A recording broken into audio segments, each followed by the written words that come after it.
Assalamualaikum warahmatullahi wabarakatuh. Perkenalkan, nama saya Titin Syafiqotu Zuhda dengan kode NIM 200202110067 dari Program Studi Hukum Ekonomi Syariah kelas B. Assalamualaikum warahmatullahi wabarakatuh. Perkenalkan, nama saya Puput Adela Tafera dengan NIM 2002021100668 dari jurusan Hukum Ekonomi Syariah kelas B.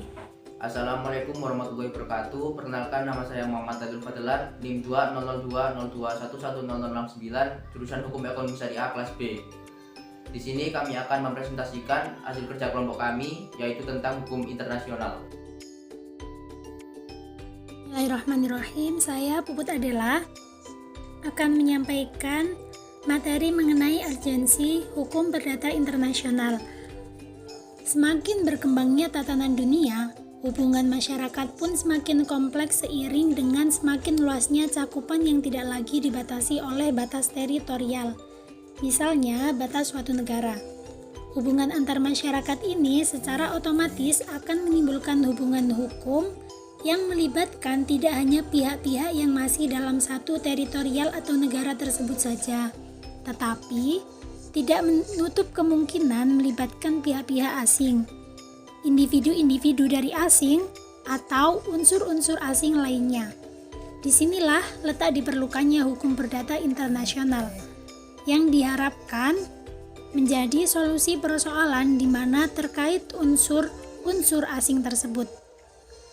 Berikut ini beberapa contoh persoalan yang masuk dalam hukum perdata internasional, yaitu yang pertama, penanaman modal asing, yang kedua, nasionalisasi perusahaan, yang ketiga, jual beli internasional, yang keempat, dui kewarganegaraan, yang kelima, perkawinan campuran, dan lain-lain. Yang kedua, pengertian dari hukum perdata internasional. Secara singkatnya, hukum perdata internasional adalah hukum yang mengatur hubungan hukum antara warga negara suatu negara dengan warga negara dari negara lain dalam hubungan internasional atau hubungan antar negara. Selanjutnya, ruang lingkup. Mengenai ruang lingkup hukum perdata internasional, Sudargo Gautama menyatakan adanya berbagai pendapat atau pandangan, yaitu yang pertama, hukum perdata internasional sama dengan Brecht to Basing Brecht. Hukum perdata internasional yang terbatas pada masalah hukum yang diberlakukan atau Recht to Basing. Di sini yang dibahas hanyalah masalah-masalah yang berkaitan dengan hukum yang harus diberlakukan. Hal lain yang berkenaan dengan kompetensi pengadilan, status orang asing, dan kewarganegaraan atau nasionalitas tidak termasuk bidang hukum perdata internasional. Yang kedua, hukum perdata internasional sama dengan choice of law dan choice of jurisdiction. Menurut konsep ini, hukum perdata internasional tidak hanya terbatas pada persoalan conflict of law atau tepatnya choice of law, tetapi termasuk juga conflict of jurisdiction atau tepatnya choice of jurisdiction, yakni permasalahan yang berkaitan dengan kompetensi pengadilan. Jadi, hukum perdata internasional tidak hanya mencakup masalah hukum yang harus diberlakukan, tetapi juga menyangkut pengadilan mana yang berwenang. Konsep semacam ini dianut oleh negara Inggris, Amerika, dan negara-negara common law lainnya. Yang ketiga, hukum perdata internasional sama dengan choice of law ditambah choice of jurisdiction dan concedens étrangers. Konsep seperti ini, hukum perdata internasional tidak hanya menyangkut persoalan pilihan hukum, pilihan jurisdiksi, tetapi juga status orang asing atau conditiones étrangers. Konsep semacam ini dianut Italia, Spanyol, dan negara-negara Amerika Selatan. Yang keempat, hukum perdata internasional sama dengan choice of law ditambah dengan choice of jurisdiction, conditiones étrangers, dan nationality. Menurut konsep ini, hukum perdata internasional menyangkut persoalan pilihan hukum, pilihan yurisdiksi, status orang asing, kewarganegaraan atau nasionalitas. Masalah kewargaan atau nasionalitas ini menyangkut persoalan cara memperoleh dan hilangnya kewarganegaraan. Konsep hukum perdata yang paling luas ini dianut oleh hukum perdata internasional Prancis. Mengenai sumber hukum perdata internasional, yang pertama yaitu perjanjian internasional atau yang dinamakan dengan traktat. Yang kedua, kebiasaan internasional yang terbukti dalam praktek umum dan diterima sebagai hukum. Yang ketiga, asas-asas umum hukum yang diakui oleh bangsa-bangsa. Yang keempat, keputusan-keputusan hakim. Dan yang terakhir, ajaran-ajaran ahli atau doktrin ahli hukum internasional sebagai alat tambahan untuk menentukan hukum. Selanjutnya, mengenai subjek hukum perdata internasional. Yang pertama, organisasi internasional. Hubungan antara organisasi internasional satu dengan lainnya. Hubungan peraturan-peraturan hukum yang berkenaan dengan fungsi-fungsi lembaga atau antara organisasi internasional dengan negara atau negara-negara. Dan hubungan antara organisasi internasional dengan individu atau individu-individu. Yang kedua, peraturan-peraturan hukum tertentu yang berkenaan dengan individu-individu dan subjek-subjek hukum bukan negara atau non-state entities. Sepanjang hak-hak dan kewajiban-kewajiban individu dan sumber hukum bukan negara tersebut bersangkut paut dengan masalah masyarakat internasional. Untuk materi selanjutnya sendiri yaitu tentang manfaat dari hukum perdata internasional. Hukum perdata internasional memiliki beberapa fungsi, diantaranya yaitu untuk menentukan a. Hakim atau peradilan manakah yang berwenang untuk menyelesaikan persoalan-persoalan yuridis yang mengandung unsur asing. B. Hukum manakah yang harus diberlakukan untuk mengatur dan atau menyelesaikan persoalan-persoalan yuridis yang mengandung unsur-unsur asing. Dan yang C. Sejauh mana suatu pengadilan harus memperhatikan dan mengakui hak-hak atau kewajiban-kewajiban hukum yang terbit berdasarkan hukum atau putusan hakim asing. Untuk materi yang keempat, yaitu hubungan hukum internasional dengan tata hukum Indonesia atau hukum nasional. Menurut teori monisme, hukum internasional dan hukum nasional saling berkaitan satu sama lain. Hukum nasional tunduk dan harus sesuai dengan hukum internasional. Menurut teori dualisme, hukum internasional dan hukum nasional merupakan dua sistem hukum yang terpisah, tidak saling mempunyai hubungan superioritas atau subordinasi. Keberadaan hukum internasional menjadi kontrol masyarakat internasional dalam menjalankan hukum nasional demi tercapainya ketertiban dunia. Nomor 5. Hubungan dan irisan hukum adat dengan hukum perdata ekonomi Indonesia. Hukum adat sendiri dijamin dan dilindungi dalam Undang-Undang Dasar Negara Kesatuan Republik Indonesia tahun 1945 yang diatur dalam pasal 18B ayat 2 yang berbunyi, negara mengakui dan menghormati kesatuan-kesatuan masyarakat hukum adat beserta hak-hak tradisionalnya sepanjang masih hidup dan sesuai dengan perkembangan masyarakat dan prinsip negara Kesatuan Republik Indonesia yang diatur dalam undang-undang. Oleh karena itu, dapat ditarik kesimpulan bahwa konstitusi ini memberikan jaminan pengakuan dan penghormatan hukum adat sepanjang memenuhi syarat, yakni yang pertama, syarat realitas, yaitu hukum adat masih hidup dan sesuai perkembangan masyarakat. Yang kedua, syarat idealitas, yaitu sesuai dengan prinsip negara kesatuan Republik Indonesia dan keberlakuan diatur dalam undang-undang. Hubungan dan irisan hukum adat dengan hukum perdata ekonomi Indonesia. Hubungan.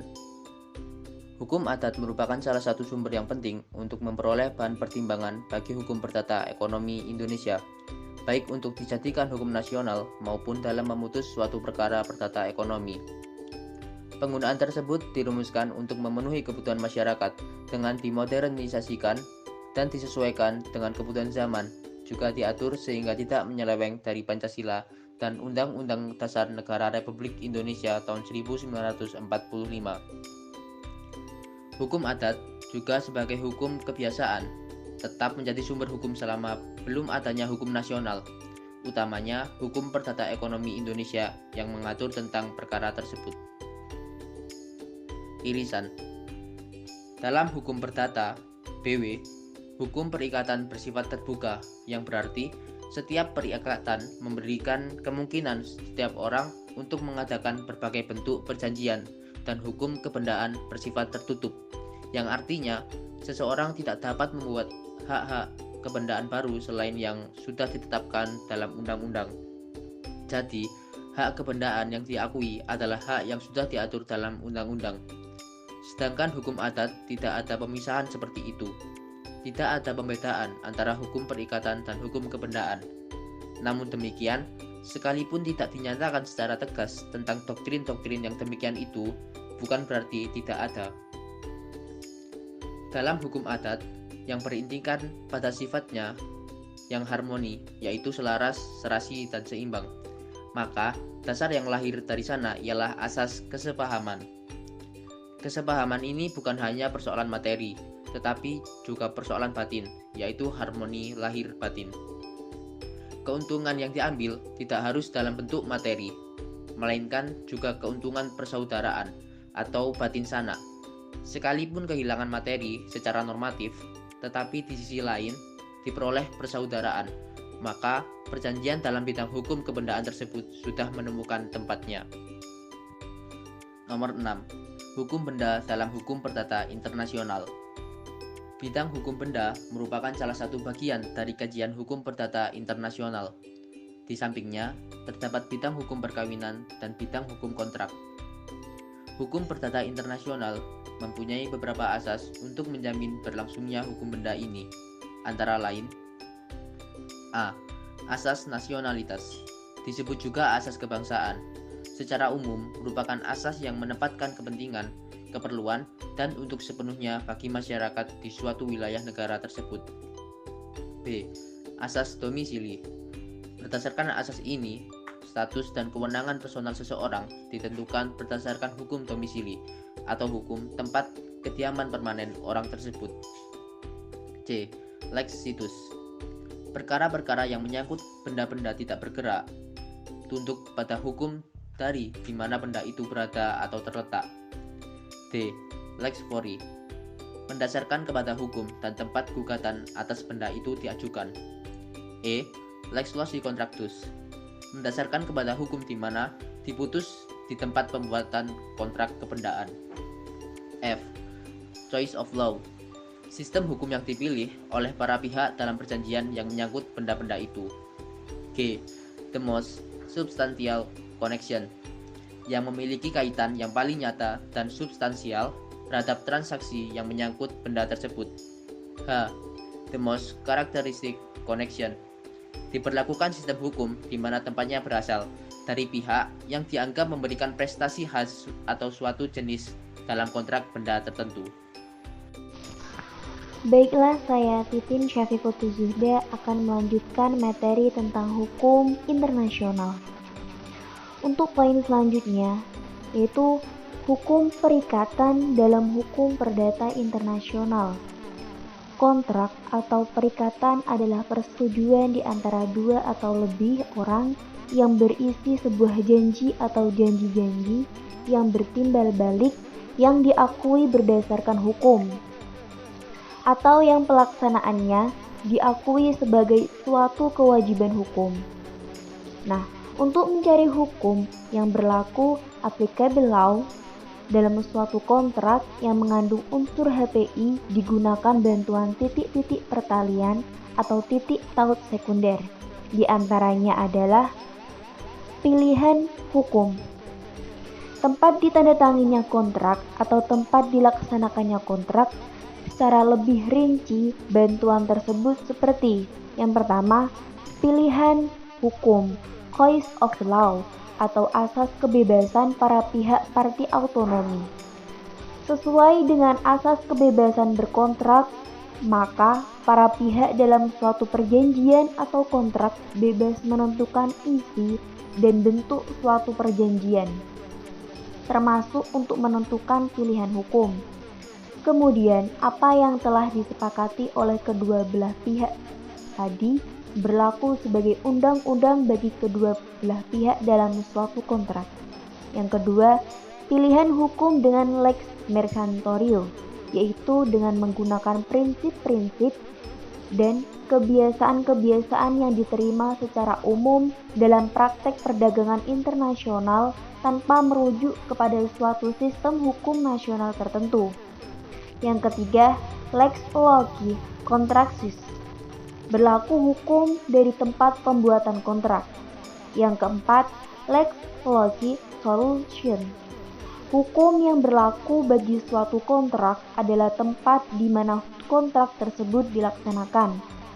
Dan yang kelima, the proper law of a contract, sistem hukum di mana berlaku di tempat yang mempunyai kaitan yang paling erat dan nyata dengan transaksi atau kontrak yang terjadi.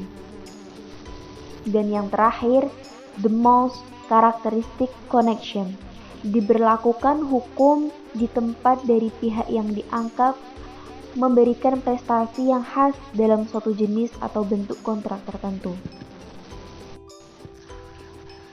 Untuk poin selanjutnya yaitu hukum acara perdata internasional. Hukum perdata internasional adalah keseluruhan peraturan dan putusan hukum yang menentukan hukum mana yang berlaku dalam hal terjadinya sengketa antara dua atau lebih orang dengan kewarganegaraan yang berbeda-beda. Hukum perdata internasional mempertanyakan di yurisdiksi mana sengketa harus diselesaikan, hukum mana yang dipakai dalam menyelesaikan sengketa tersebut, dan bagaimana penegakan terhadap hukum asing. Sengketa-sengketa yang dimaksud diantaranya perihal perkawinan, perceraian, hak asuh anak, kontrak dagang dengan pihak asing. Indonesia sendiri mengandalkan pasal 16, 17, 18 Algemeine Bepalingen, yakni pasal 16 SBUDG S 1915 299 Jo 642 dengan ketentuan-ketentuan dalam undang-undang mengenai status dan wewenang seseorang tetap berlaku bagi kewarganegaraan Belanda apabila ia berada di luar negeri, akan tetapi apabila ia menetap di negara Belanda atau di salah satu daerah kolonial Belanda. Selama ia mempunyai tempat tinggal di situ, berlakulah mengenai bagian tersebut dan hukum perdata yang berlaku di sana adalah KUH Perdata nomor 83. Sedangkan pasalnya nomor 17 terhadap barang-barang yang tidak bergerak berlakulah undang-undang dari negara atau tempat di mana barang-barang itu berada pada AB nomor 18. Sedangkan nomor pasal 18 bentuk tiap tindakan hukum akan diputus oleh pengadilan menurut perundang-undangan dari negeri atau tempat di mana tindakan hukum itu dilakukan. Tercatat dalam KUH Perdata nomor 83 945 KUHD 517C 533C. Untuk poin terakhir yaitu mengenai contoh kasus hukum perdata internasional. Kasus yang pertama yaitu kasus Babcock dan Jackson. Fakta-faktanya Miss Babcock dengan kawan-kawannya yaitu Mr. William Jackson pergi untuk weekend ke Kanada pada tanggal 16 September tahun 1960 dengan memakai mobil Jackson. Mereka semua penduduk Rochester, New York. Waktu melewati provinsi Ontario, mereka mengalami kecelakaan yang menyebabkan Miss Babcock luka berat. Kasus yang kedua, kasus IPB dan Amerika. IPB melakukan perjanjian untuk mengirim 800 kera ke Amerika. Kera tersebut hanya akan diambil anaknya saja dan babonnya akan dikembalikan ke Indonesia. Harga per ekor disepakati sebesar 80 juta dan pihak Amerika hanya membutuhkan anaknya saja dan harus beranak di Amerika. Ketika posisi pesawat masih di Swiss, seekor monyet stres dan lepas melahirkan anaknya. Untuk kasus yang ketiga yaitu kasus Gianni versus SPA melawan Sutarjojono. Para pihak yang bersengketa dalam kasus ini adalah Gianni versus SPA selaku penggugat yang merupakan badan hukum yang didirikan menurut Undang-Undang Italia dan berkedudukan di Italia. Perusahaan Gianni versus didirikan pada tahun 1978 oleh seorang desainer terkemuka bernama Gianni versus. Gianni versus SPA adalah salah satu perusahaan fashion ternama di dunia.